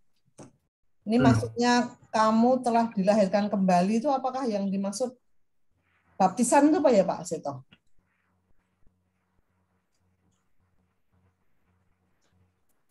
Ibu itu kan lahir sebagai anak bapak ibu kan ya? Anak dari orang tua bapak ibu kan ya? Ya. Itu kelahiran yang pertama. Anak bapak saya. Lahir kembali, kelahiran kedua, itu ingat saja, ibu sekarang jadi anak bapak di surga. Maka ibu bisa nyebut dan berdoa Bapa kami. Bapak kami nggak apa-apa, bapakku juga nggak apa-apa. Kapan aku menjadi anak Bapa di surga? Sebenarnya Kristus yang membuat aku bisa menjadi anak Bapa.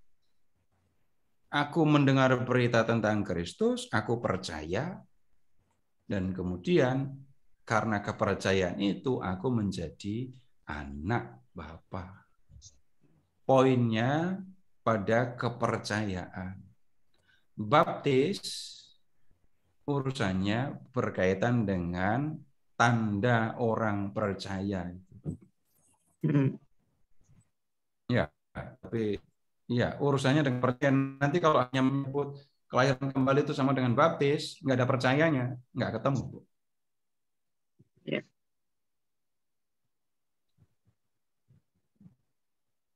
Ya, begitu. Terima kasih. Baik, silakan berikutnya Bapak Ibu.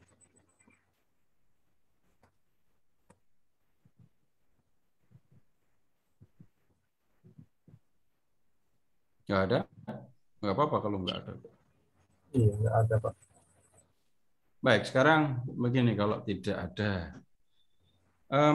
Bapak Ibu, ketika berbicara tentang kabar baik, Injil, Evangelion, yang seringkali menjadi persoalan bagi banyak orang Katolik itu adalah katanya disebut, kata kabar baik, kata Injil disebut, tetapi isi kabar sering tidak dipahami. Disebut percayalah dan bertobatlah, bertobatlah dan percayalah kepada Injil. Kemudian Bapak Ibu silahkan mengingat doa Angelus, supaya karena sengsara dan salibnya kami dibawa kepada kebangkitan yang mulia. Kabar baik kan itu. Tapi lihat yang banyak terjadi. Saya nggak buat survei loh ya. Banyak orang berpikir lepas dari kabar baik itu. Maksudnya, enggak apa-apa, enggak usah pergi ke gereja, enggak apa-apa, enggak belajar Alkitab, yang penting berbuat baik. Pertanyaannya, itu pelajaran dari mana? Di mana pernah Tuhan Yesus mengatakan, terserah kamu enggak usah ngapa-ngapain, yang penting kamu berbuat baik. Itu sumber pemahaman dari mana? Kalau orang sampai mengatakan, enggak usah, enggak ngapain repot belajar Alkitab, ngapain repot misa. Ternyata enggak apa-apa kan, enggak misa 2 tahun misa online aja pada enggak apa-apa kan? Berarti benar kan? Yang penting Rindu, berbuat Pak. baik. Enggak bisa, rindu banget. Pertanyaan berikutnya, yang mengatakan kalau ketemu orang-orang yang berkata yang penting berbuat baik, itu dalilnya gitu ya, mungkin lebih gampang pakai kata itu. Sumbernya dari mana? Dari mana? Iya. Ada yang tahu? Ada yang pernah dengar? Enggak akan ketemu. Di mana Tuhan pernah mengajarkan yang penting kamu berbuat baik? Saya tidak mengatakan bahwa jangan berbuat baik loh ya. Saya tidak mengatakan jangan berbuat baik, bukan. Tapi kalau orang mengatakan pokoknya yang penting berbuat baik. Pertanyaan berikutnya kalau mau dilanjutkan, apakah yang berkata dan yang punya prinsip seperti itu berpikir, merasa, yakin bahwa perbuatan baiknya sudah cukup memadai untuk bisa masuk surga?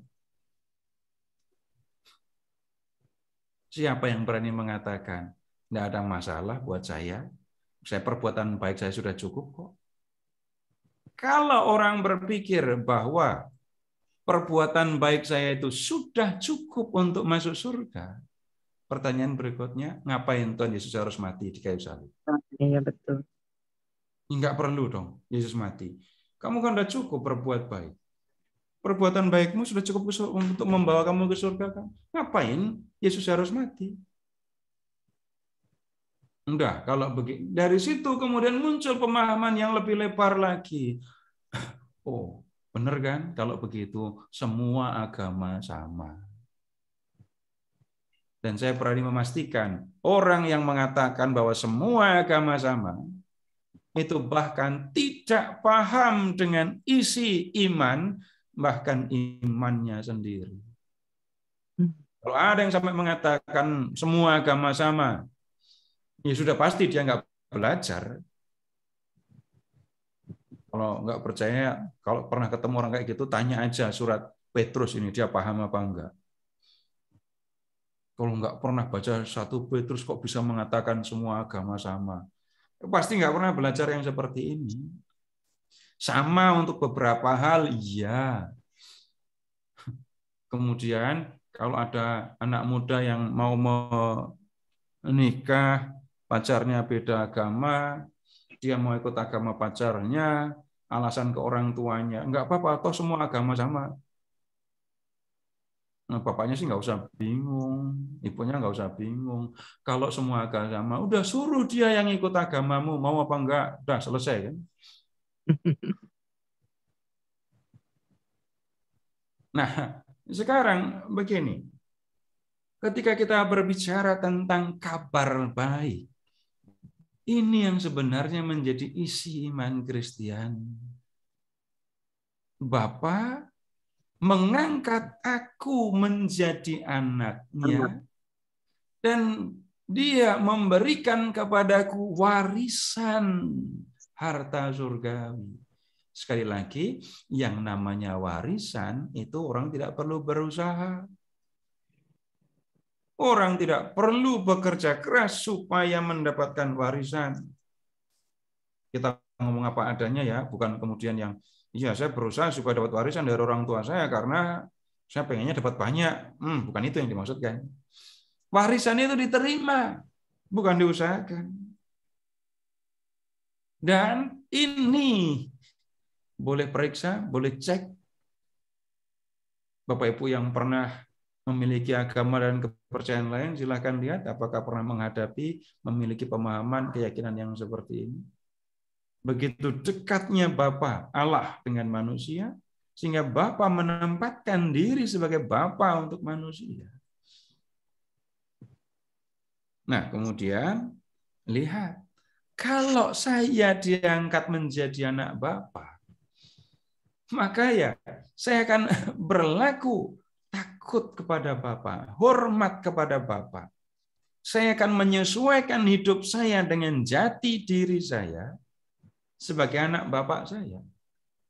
Waktu kecil kami harus berhadapan dengan situasi yang seperti itu. Dan kami ingat betul, karena bapak saya guru. Tinggal di desa, anak guru, perilaku nggak benar. Maka kemudian yang sangat mungkin terjadi adalah anak guru kok perilakunya negatif. Itu soal yang serius buat kami. Jangan sampai membuat malu nama keluarga. Nah, tapi ini di mana-mana sama. Kehormatan keluarga dijaga. Kehormatan orang tua, kehormatan keluarga besar diurus, diperhatikan. Prinsipnya, saya akan bertindak menurut jati diri saya. Saya ini anak Bapa di surga. Maka cara hidup saya, perilaku saya akan seperti Bapa di surga. Ingat kembali, kuduslah kamu sebab aku kudus. Berikutnya ayat 22. Karena kamu telah menyucikan dirimu oleh ketaatan kepada kebenaran sehingga kamu dapat mengamalkan kasih persaudaraan dengan tulus ikhlas, hendaklah kamu bersungguh-sungguh saling mengasihi dengan segenap hatimu. Kasih menjadi tanda orang-orang yang sudah percaya kepada Kristus. Kasih menjadi tanda orang-orang yang sudah diangkat menjadi anak Bapa. Baik Bapak Ibu, ini yang kita bisa lihat dalam pertemuan malam hari ini. Dan untuk pertemuan berikut kita akan melihat, Bapak Ibu silahkan persiapkan bab 3. Ya baca semua lah. Baca semua bab 2 sampai bab 5. Enggak banyak aja. Baik Bapak Ibu, begitu dulu untuk malam hari ini. Terima kasih. Selamat malam. Terima kasih Pak Seto, terima kasih. Terima kasih banyak Pak Seto untuk pengajaran yang telah disampaikan pada malam hari ini. Dan terima kasih juga Bapak Ibu semua yang sudah hadir di dalam kelas Zoom meeting pada malam hari ini. Senin depan kita akan melanjutkan kembali kelas ini. Jadi tetap stay tune terus bersama dengan kami KKS Blok B Jakarta Selatan. Dan sebelum kita tutup pertemuan pada malam hari ini, mari kita siapkan hati kita untuk doa penutup. Mari kita satukan hati, kita tenangkan hati kita saat ini. Dalam nama Bapa dan Putra dan Roh Kudus. Amin. Amin. Ya Allah Bapa di surga, terima kasih ya Bapa, Engkau sudah sampaikan pengajaran kepada kami ya Bapa oleh perantaran Pak Seto pada malam hari ini. Ya Bapa, terima kasih ya Bapa untuk keselamatan yang Kau berikan kepada kami ya Bapa. Engkau telah menebus kami dengan wafat-Mu di kayu salib. Biarkan kami juga menyatakan iman kami ya Bapa, menghargai penebusan Engkau dengan kami berbuat baik atas rasa syukur kami kepada-Mu Bapa. Biarkan ini, kebaikan yang kami lakukan ini semua seturut dengan kehendak-Mu. Pimpin kami dengan Roh Kudus-Mu ya Bapa, supaya apa yang kami lakukan memang berkenan di hadapan-Mu ya Bapa. Ya Allah Bapa, terima kasih untuk pertemuan pada malam hari ini, dan kami akan tutup kelas pada malam hari ini ya Bapa. Kami mohon kiranya kasih, damai, dan sukacita di dalam kelas ini, dan iman yang kami boleh terima, kami boleh tumbuhkan di dalam kelas ini, boleh kami bagikan untuk orang-orang sekitar kami ya Bapa. Terima kasih Bapa untuk kesempatan pada malam hari ini. Kemuliaan kepada Allah Bapa, Putra, dan Roh Kudus, seperti Pada permulaan, sekarang, selalu, dan sepanjang segala abad. Amin. Amin. Dalam nama Bapa dan Putra dan Roh Kudus. Amin. Amin. Terima kasih Pak. Terima kasih Pak Seto. Terima kasih Pak Seto. Semuanya. Terima kasih Pak Seto. Selamat Kasih Pak Seto. Selamat malam. Terima kasih Bobo. Salam sehat, selamat istirahat. Terima kasih Pak Seto. Terima kasih Pak Seto. Selamat malam. Terima kasih. Romo Popo. Terima kasih. Romo Popo. Romo Popo, selamat malam. Romo Pet. Iya.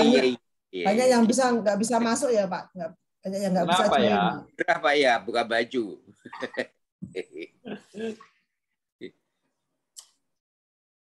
Kalau enggak di restart aja komputernya, apa HP-nya supaya bisa masuk.